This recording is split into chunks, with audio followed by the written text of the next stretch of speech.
All right, the journey after baptism. That's what we are going to cover, the journey after baptism. And so where we're going is the context of after baptism is that we are called to be disciples, right? The church is called to make disciples. And this is the definition for disciples that was voted by the advisory of the e-huddle. So I think at one of these meetings, as we prepared for this, and we were reflecting on who is a disciple, what is a disciple, that we understand. And so they voted a disciple is someone who does what? Loves Jesus. What else? Lives by his teaching and lead others to him. So love Jesus, lives by his teaching, lead others to him. And so that's the definition that e-huddle has for a disciple. And of course, we all know we go back to Matthew 28, to go and make disciples. And so, in fact, disciple making is what we call discipleship. What is the way in which we create disciples? I am dealing with this particular piece of this context today, which is this, that a disciple making process, discipleship, is a process. Are you with me? So notice it's a lifelong journey. So there's no time when you get there when you say, I have arrived. Because we're always growing to be better disciples. And that's a key, just so that I model what I've been trying to enforce. Could somebody time me, please? Give me maybe 18 minutes, say I've gone 2 already, all right? And remind me, all right, thank you. So it's a lifelong journey of spiritual growth, personal transformation, and unwavering perseverance in the face of challenges and adversity. Hopefully, as we reflect on what is a disciple and the other things I bring up, this will help us in how we grow each day. And so I'm stating that of course, personally, I need to be a disciple. But as a church, we're called to make disciples of those that we reach. All right? And I want to remind you, I think I quoted it maybe yesterday, I think it's worthwhile repeating it, that baptism is not the end product. Discipleship is the end product. We are called to make disciples. Bonhoeffer, Christianity without discipleship is always what? Without Christ. That doesn't exist. There's no Christianity without Christ. And so if we are making Christians but we're not making disciples, we're missing the boat. I like to tell this little story of, I remember I met my wife in Jamaica. She's from Bermuda. I'm from Jamaica. We met in college in Jamaica. And so we got married in Bermuda some years after that. And we went back to Jamaica where I was pastoring. And the first Sabbath, we came back to this district I was pastoring in. One of the churches that I did my preaching for that Sabbath morning, because we had more than one church back then, we were having communion. I mean, I felt like I was in heaven. My beautiful new wife, we're having communion. You felt like you were on cloud 9. I mean, it was such a transformational experience for me. I was there. And right after the service, as we came out, one of my member and another member had this big, dragged out quarrel right in the front yard of the church. I mean, I felt like, Lord, what am I doing? Felt like I was making devils rather than making disciples. I know there are some pastors here, I'm not the only one, who sometimes feel like, are we making devils or are we making disciples? Are you with me? Yeah. Because, to be honest, it feels like the way we create, the focus that we had in our early pastoral life really was baptism. So there was that goal that we had to reach for baptism. But thank God, I believe we are recognizing that baptism is only part of the process toward making disciples. That what God has called us to do is making disciples. Many of us, deserve ages, Ellen White, take it for granted that they are Christians simply because they subscribe to certain theological tenets. But many men profess faith in truth, but if it does not make them sincere and kind and patient and forbearing and heavenly minded, it is a curse to its possessors, and through their influence, it is a curse to the world. And so, because discipleship is a process, here is what, summarizing what Ellen White says. A disciple is not only, and John Crest, Southern California Conference, summarizes, a disciple is not only somebody who believes, but a disciple is somebody who becomes. And, yesterday with one of our presenters, we were talking about Sabbath school, right? And you know the challenge with our Sabbath school today. We are so hell-bent on what we believe that we forget how to become. And so our Sabbath schools have become these places where we argue about what we believe, but we don't demonstrate what we become. But a disciple is not only by our belief, it is certainly who we have become. And churches, we are called to make disciples. And disciple making is not based on completing a curriculum. That's the classical approach to discipleship. We're going to take you through. And when you have finished these 4 studies and done all of this, they will give you a certificate, graduate you. Congratulations, you are now a disciple. That's a classical approach, as if you are in a certain school where you can graduate from this. It's a lifelong process. It's a lifelong process. It's about the choice to follow Christ as a way of life. For how long? Lifetime. For all of life. For the rest of our lifetime. And so that's what we must do as churches. And when we consider that, that should inform how we do church. That should inform us how we do church. Are we creating disciples? And that's an important context. And so I love this book, Simple Church by Rayner and Geiger. But I'll make a point about Simple Church. There are some Adventist pastors who have used Simple Church model to almost destroy their church. Because it talks about simplifying the church. But it is about simplifying the church for the purpose of making disciples. It is not simplifying the church just because we are, as Adventists, we can be very complicated as a church. We have all kind of departments and we have all kind of leadership. I remember one church I had, we had some new members, and these new members, they were engaged almost immediately. They were baptized in ministry. I was leading the church through the priesthood of all believers, every member a minister. Yes. And so these 2 new members came in and they were so excited. They were doing it. So I asked them, I said, would you guys like to be a deacon to this? They were a middle-aged couple, and the lady, one of the deaconess, to help, because they were taking care of the church. They were going out on Saturday afternoons to do Bible studies in the community. And they said, yes, they were so excited. Well, I was excited as a pastor. Isn't that what we want? Yes. So I went to the church board, and I said, we got to vote these guys in as deacon and deaconess. And I was so excited. Oh, no, pastor, they're too new. They got to be ushers first.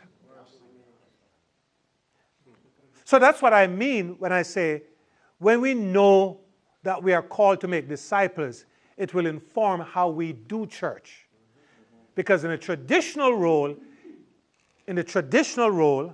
when we are just making members, they have to graduate from being the greeter at the door before they can even get to that official position of being a deacon. Because after you get a deacon, what's left? You got to become an elder. You know? And when you become an elder, all it means is that you come up here on Sabbath mornings and you say the divine hour prayer and call for the offering. And no child can do it. Has to be the elder, you know? Because that's the traditional role in which we have built and seen church.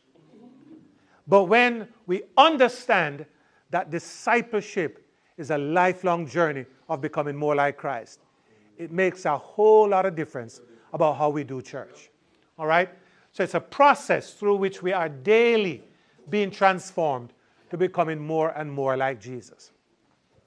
And I wanted to stress this again on the context of process, because it's not something that we arrive at tomorrow and we say we have arrived. And as Adventists, we have a challenge with that because we are perfectionists, which is a spot we reach. And when I reach this spot, I'm perfect. You know, versus the closer we get to Jesus, is the more the light from Jesus shines on us. And the more the light shines on us, is the more dirty we look, because we're looking at ourselves. You know, like, wow, I didn't even see I had a spot there. You know, Jesus is just shining. And so you keep coming to him more. And that's the process of discipleship. We're getting closer to him, and the closer we get is the more he shows us what we're like. And the more he shows us what we're like is the more we want to be cleaned up and get closer to him even more. I thought as a professor of discipleship, you have reached there. I've reached there. I'm still growing. So that is how we have to look at it. So don't believe that, you know, we're going to just take our new believers and we graduate them through our process. And when they become disciples, we finish with them. We're always growing, all of us, always growing into becoming better disciples. So every church should have a discipleship making process. Amen. Every church. An intentional process of making disciples. Is that what our churches are about? Disciples are made here? Or sometimes, as I said, sometimes we like devils are made here. You've had that business meeting, right? I'm sorry if I triggered you. Yeah. But we've had those experiences. But what we're called to do is to make disciples. You know, I never forgot, a member told me a story, and I remember it.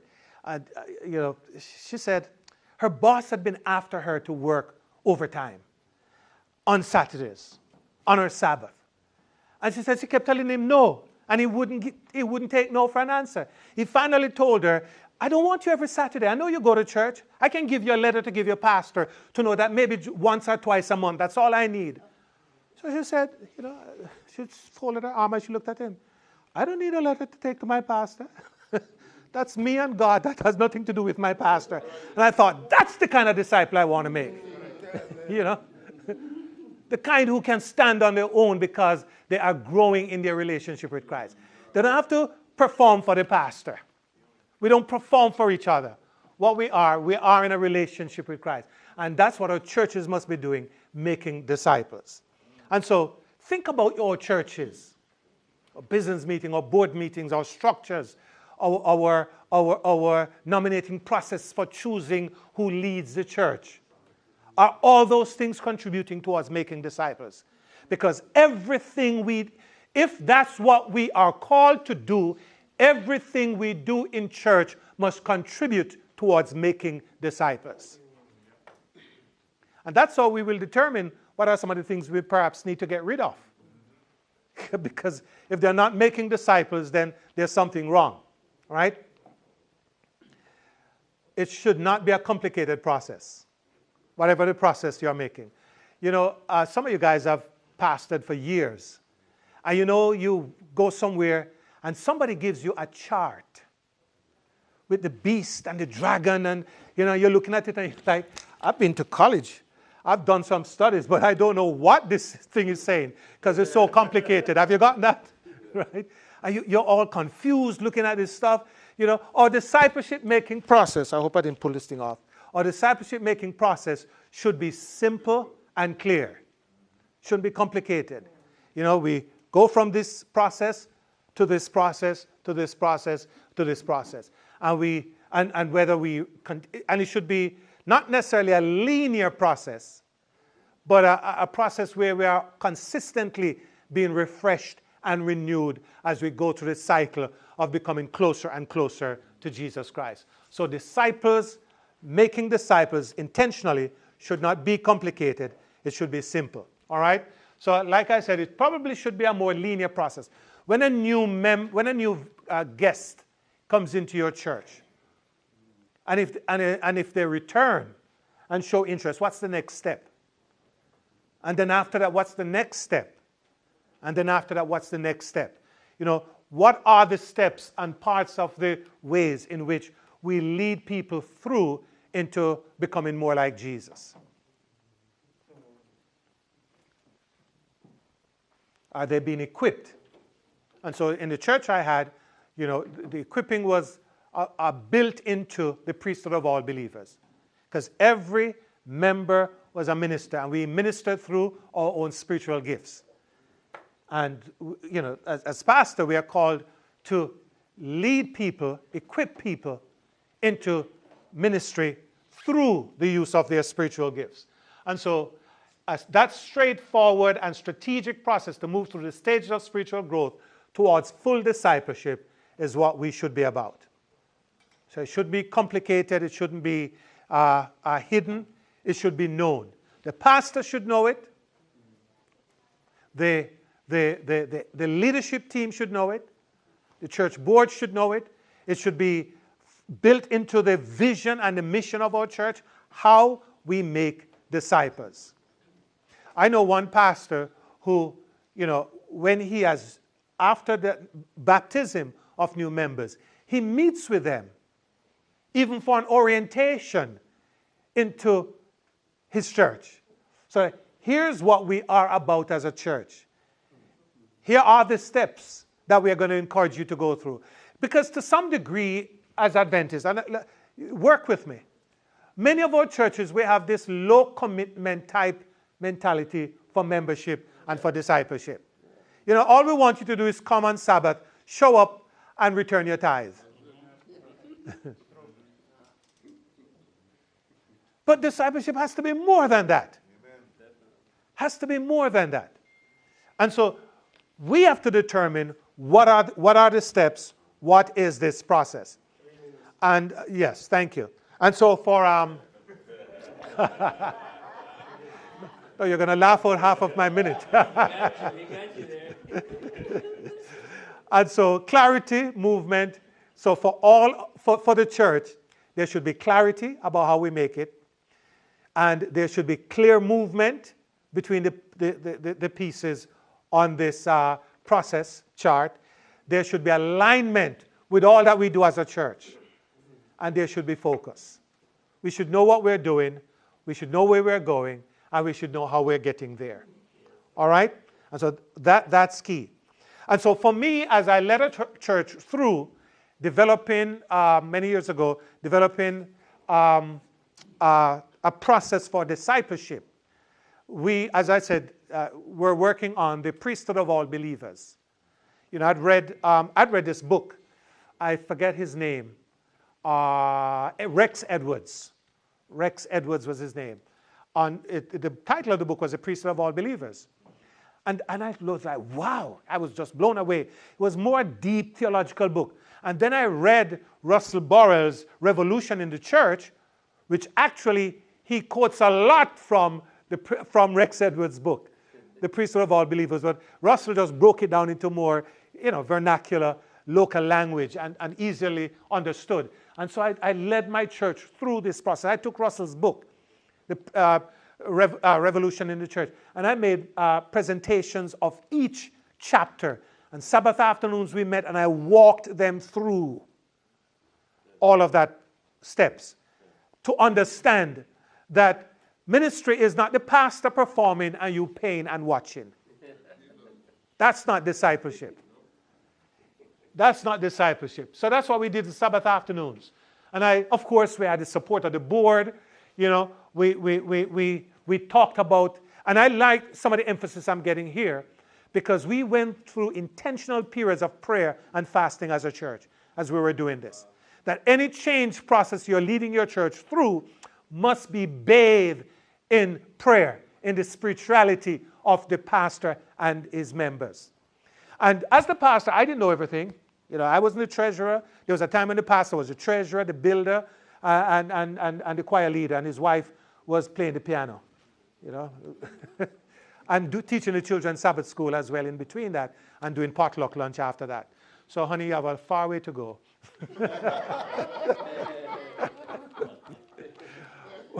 But the point that I'm driving at was they had to appreciate that ministry was all of us hands on deck.